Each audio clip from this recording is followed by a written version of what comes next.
Using the Team Files app. In this series of videos, we'll show you how to use the Team Files app and get things done faster, from the initial setup to advanced configurations. So, what's the Team Files app?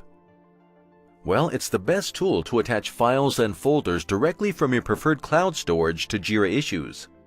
You can click the Team Files button to show the app. Then, click the Attach button to select files and folders to attach to the issue. This allows you to not only preview files in the right context, but also edit files directly.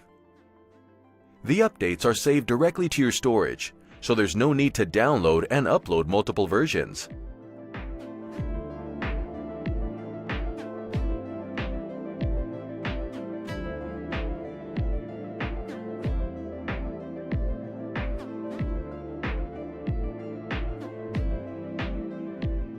You also have access to the File Manager, where you can connect all the folders you need. By default, everyone in the team can use connected folders to preview and edit files, create new ones, and upload as needed.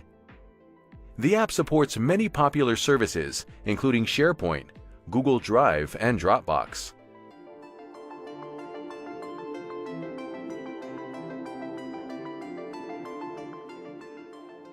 Now that you have a sense of what you can do with the Team Files app, we'll cover how to install it in the following video.